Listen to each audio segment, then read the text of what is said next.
معلقة سكر، معلقة دقيق، كيس خميرة، وربع كوب مية دافية، ونسيبه يخمر. دقيق، نص كوب سكر، 2 بيضة، رشة ملح، معلقة خل، نص كوب لبن باودر، ربع كوب زيت، معلقة بيكنج باودر، فانيليا،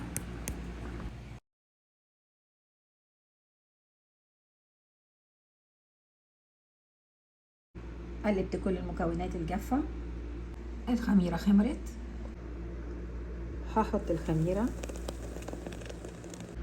هحط اللبن الرايب انا مدفياه،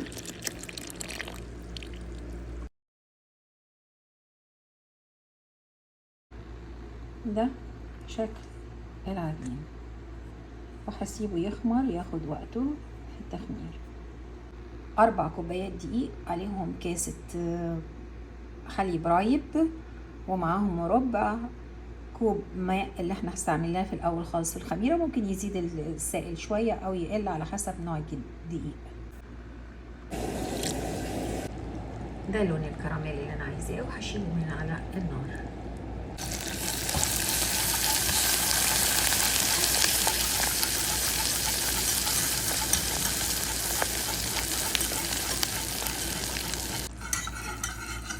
رجعته تاني على البوتاجاز بالزبدة لما ده بقى لونه.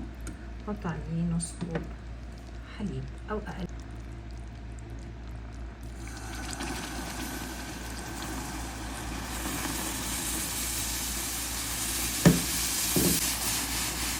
انتبه من بعيد لانه يطلع بخار.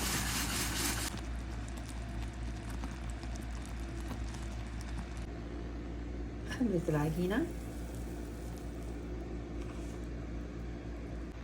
مديت العجين وفردته. استعملت زبدة بلدي أبيض المرة دي. هرش عليها السكر، هرش عليها القرفة، وهرش عليها كمان شوية كاكاو،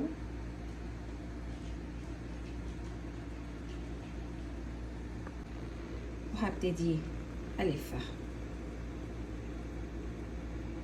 هبتدي أقطعها. بسم الله لا حول ولا قوة إلا بالله. دهنت القالب بتاعي وهحط فيه سنة. هدخله فرن متوسط الحرارة على طول. السينابون هنزل عليه الكراميل،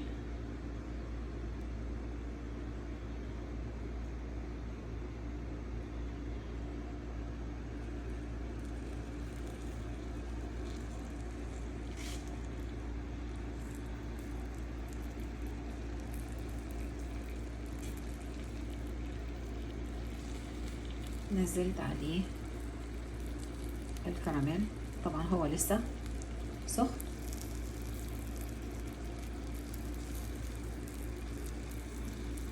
منظره حلو ازاي بيشرب الكراميل. كتير انا بحب الصوت بتاع الحاجات الحلوه بتعمل.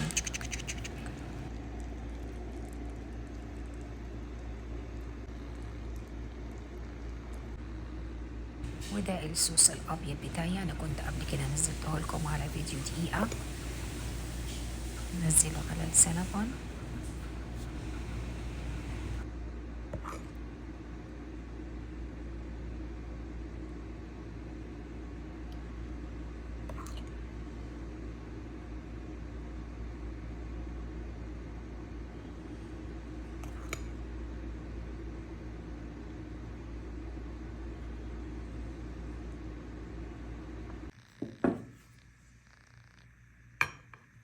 نجرب واحده.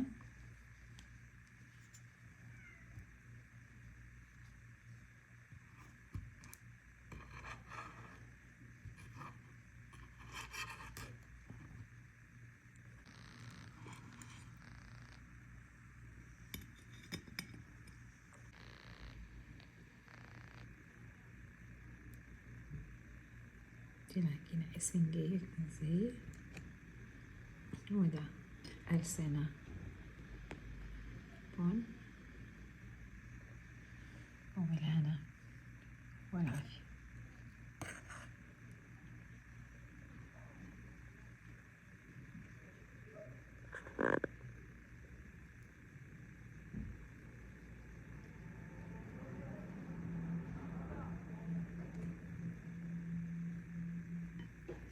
اللي يعجب الفيديو يعمل لنا لايك وشير ويشترك معنا في القناة.